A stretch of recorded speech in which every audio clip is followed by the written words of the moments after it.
Bonnie, you've grown up with the films. What's it been like developing throughout that time? It's been really, really fun. I mean, we all started, I started when I was 9, and most of the others were about 10 or something, 11.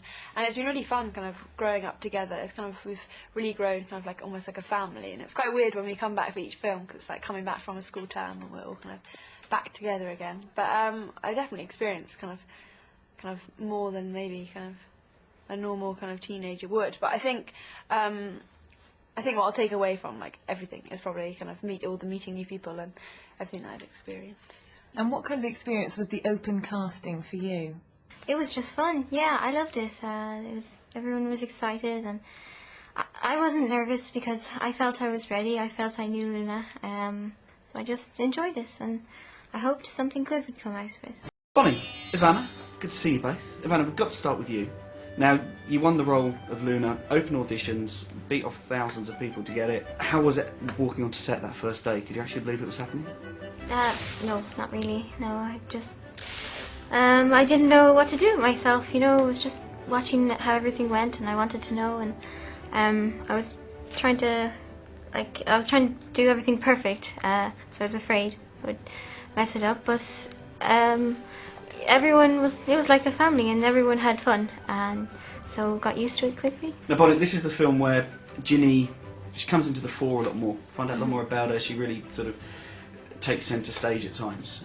Was it fun to be a lot more involved? Yeah, definitely. I think it's kind of a bit more of a challenge, definitely, to be a part of. And I really did like how kind of she developed with the other characters. A lot of other people kind of come through. I think it was fun to do that and become a bit more kind of involved in kind of, I suppose, the adventure and the action. Hello, Harry Potter.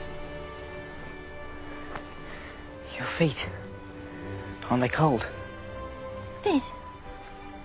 Unfortunately, all my shoes have mysteriously disappeared.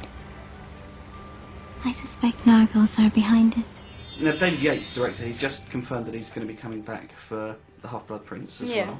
How did you find life under him? He was like not your typical director. You just think of someone shouting through those megaphones, and that's not him. He just kind of creeps on set, and he talks to you very quietly, and he asks you what you think is going on in the character's mind, rather than ordering you to fulfill his vision of what's going on, and he helps you. It's not long now before the final book, so what are you two going to be doing on July 21st? Reading.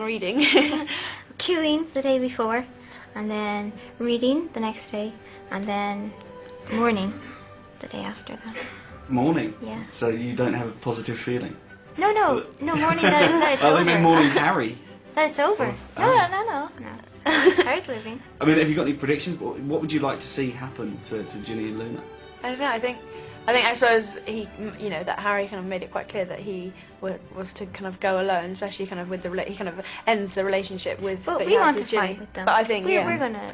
I think, and as well, in this kind of the sixth of us that go through to the Ministry of Magic in this book, would be interesting to see them kind of come through and support him once more. I just got the sneaking feeling Harry and Ginny is going to work out. Really? Well, guys, thanks very much. Good to see you, Thank and you. We look forward to the next film. Hi guys, I was just wondering, like, before you got casted, obviously, in some of the biggest films ever, had you done much acting before? Not anything like on a professional level, just kind of at school in like different productions. But I was always quite interested in kind of acting, but I never really thought on kind of this level at all. Yeah, same. Just did some casual things in school and at drama classes, just fun things.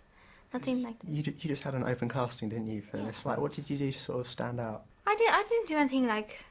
I didn't change very much. I just I was myself, and they were asking about Luna there, and I just told them exactly what I knew about her and what I understood, because I think I understand her very well. So we just talked about it, and that's probably why they liked it. Obviously, there are a couple more films coming out, a couple more characters, thousands and thousands of people across. I'm thinking, could I be the next Luna coming in? Got any tips for them, just sort of how they can maybe get through the auditions?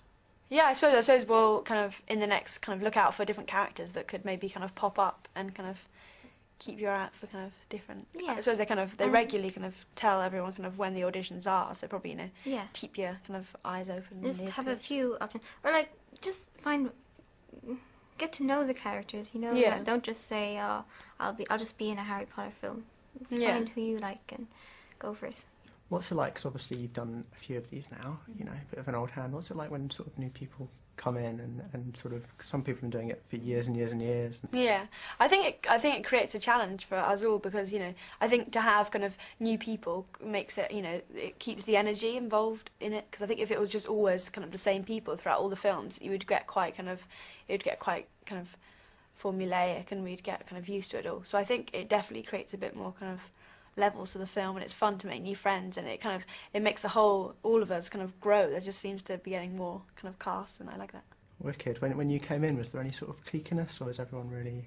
No, there wasn't. There was no like groups or anything. Everyone. That's what I noticed, that from the very youngest to the oldest, they all talked, and there was no divides or anything, and they just wanted me to feel welcome. Were you ever, at any point, a little bit jealous of Cho? Were you ever sat there thinking, you can have your fun this year, because I know what's going to happen? Yeah, I suppose there's kind of, he's obviously like a big strong character, like he's a strong character within like Hogwarts, so a lot of kind of girls probably like, and I think it comes apparent with kind of Cho, a lot of girls kind of seem to kind of coo over him, but I suppose obviously kind of you've got to realise that when we're acting, we obviously don't know what's to come. So obviously, like Ginny doesn't know that in, you know, the next year at school she'll kind of become much more friendly with Harry. So I suppose you've got to kind of imagine that it doesn't happen.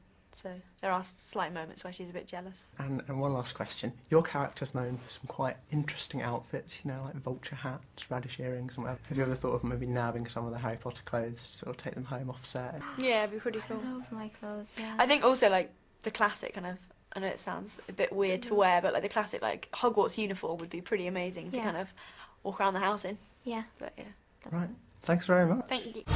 It doesn't feel like work, you know? Yeah, It's like a summer camp. Yeah, I mean, it's quite a large amount of time when we're filming, so we get to kind of really, you know, become really good friends, and we all have.